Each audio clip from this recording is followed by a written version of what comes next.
Hi అండి. నేను మీ doctor Vineela, consultant obstetric and gynaecologist, Medivalley multi speciality hospital, Hanuman junction.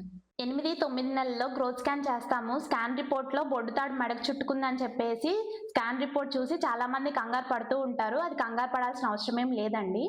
ప్రతి 3-4 బేబీస్‌కి కార్డ్ అరౌండ్ నెక్ అనేది ఉంటుందండి.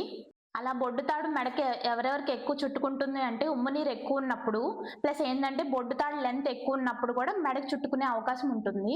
బొడ్డు తాడు మెడకు చుట్టుకుంటే నార్మల్ డెలివరీ అవుతుందా మేడం అని చెప్పేసి అడుగుతూ ఉంటారండి. వన్స్ పెయిన్ స్టార్ట్ అయ్యాక కంటిన్యూస్‌గా ఫీటల్ మానిటరింగ్ అనేది చేస్తూ ఉంటాము.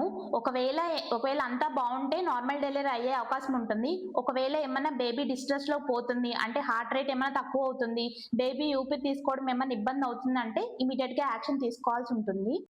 అలా బొడ్డు తాడు మెడకు చుట్టుకున్న ప్రెగ్నెంట్ మదర్‌కి ఏం చెప్తామంటే ప్రతి గంటకి బేబీ కదలికలు అవన్నీ కరెక్ట్‌గా ఉన్నాయా లేదా చెక్ చేసుకోండి అని చెప్తూ ఉంటాము.